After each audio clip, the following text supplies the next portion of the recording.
Have you ever faced a moment that felt like a total dead end? You pour your heart and soul into something, a project, a dream, a relationship, only to watch it crumble before your eyes. The door slams shut, the opportunity vanishes, and you're left standing in the rubble, feeling dejected, confused, and maybe even a little abandoned. You look up and ask, why? I did everything right. Why did this happen? It's a gut-wrenching feeling, a crushing setback that makes you question everything. In that moment, it's easy to believe that you've failed, that your journey has hit a wall you can't get past. But what if I told you that what feels like a devastating defeat is actually a divine strategy? What if that closed door isn't a rejection, but a redirection? Let's talk about the wilderness. In the Bible, the wilderness isn't just a desert. It's a place of testing, refinement, and preparation. It's where characters are stripped of their own strength and forced to rely on something greater. Think about it. Joseph was sold into slavery and thrown into prison, a wilderness of betrayal and injustice.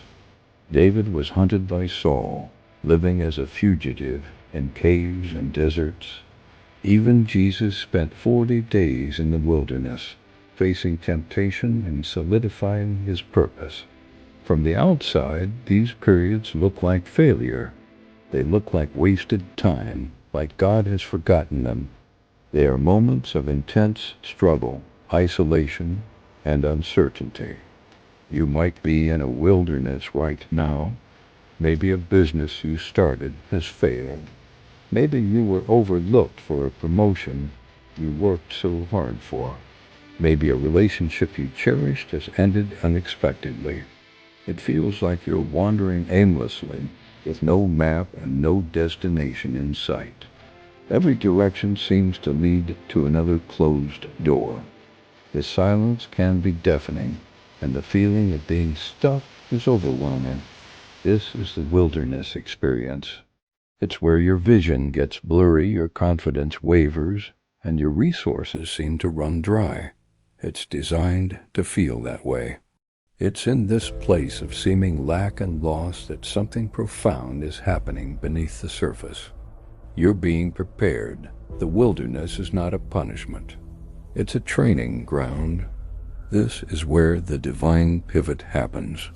Just when you think you can't take another step, when you've surrendered your own plans and expectations, God reveals His. The setback you thought was the end was actually a calculated move on the chessboard of your life. It was a strategic redirection. Imagine you're trying to bash down a locked door with all your might. You're exhausted, bruised, and getting nowhere. Suddenly you stop, and in the quiet you notice another door just a few feet away.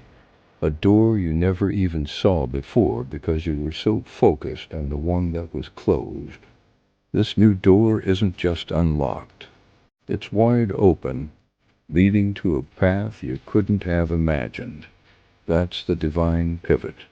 Joseph wasn't meant to stay a respected slave in Potiphar's house. He was being positioned to become the second most powerful man in Egypt, saving an entire nation from famine. The prison was a necessary part of that journey. David wasn't meant to be just a loyal soldier in Saul's army. He was being forged in the wilderness to become a king after God's own heart, a leader whose legacy would echo through eternity. The setback, the closed door, the painful trial was the very thing that forced you to turn your head and see the greater opportunity that was waiting for you all along. It wasn't a roadblock. It was a guardrail, preventing you from going down a path that was too small for the destiny God has for you. The rejection was actually divine protection. And this leads to the breakthrough and the promotion. After the wilderness, after the pivot, comes the promise. The period of preparation gives way to a season of elevation. The skills you learned in the struggle, the character that is forged in the fire. The humility you gained in the waiting, all of it becomes the foundation for your new role.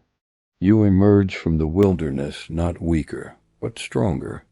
Not defeated, but defined. You are no longer just a survivor. You are a leader equipped with a unique perspective and a powerful testimony. Look at the person who lost their job. They might use that experience to start a company that creates a healthier, more supportive work environment for hundreds of others. The person whose relationship ended might discover a deeper sense of self-worth and purpose, eventually finding a partner who truly aligns with their calling. The setback was the catalyst for the setup. The breakdown was the prerequisite for the breakthrough. You are now standing in a place of influence and success you never would have reached if you had gotten what you originally wanted. You're leading teams, inspiring others, and making an impact in ways that were impossible on your old path. You look back at the closed door, not with regret, but with gratitude. You realize the wilderness wasn't a detour. It was a designated route to your promotion. It was a divine strategy to get you exactly where you needed to be. So if you're in a season of setback right now, if you're facing a closed door and feel lost in the wilderness, I want to encourage you. Don't mistake preparation for punishment. Don't confuse redirection with rejection. Your current struggle is not the final chapter of your story. It might just be the training ground for your greatest assignment. Keep your eyes open for the divine pivot. Surrender your plans and trust that a greater one is unfolding. The pain you feel is temporary, but the purpose it's producing is eternal. What feels like a demotion is often the pathway to your true promotion. Your leadership is being forged in this fire. Your breakthrough is on the other side of this battle. Hold on, because your season of elevation is coming. You are being prepared for a position, a purpose, and a promise far greater than the one you thought you lost. Thank you for watching. If this message resonated with you, please like, share, and subscribe for more content to help you navigate your journey of faith. We'll see you in the next video.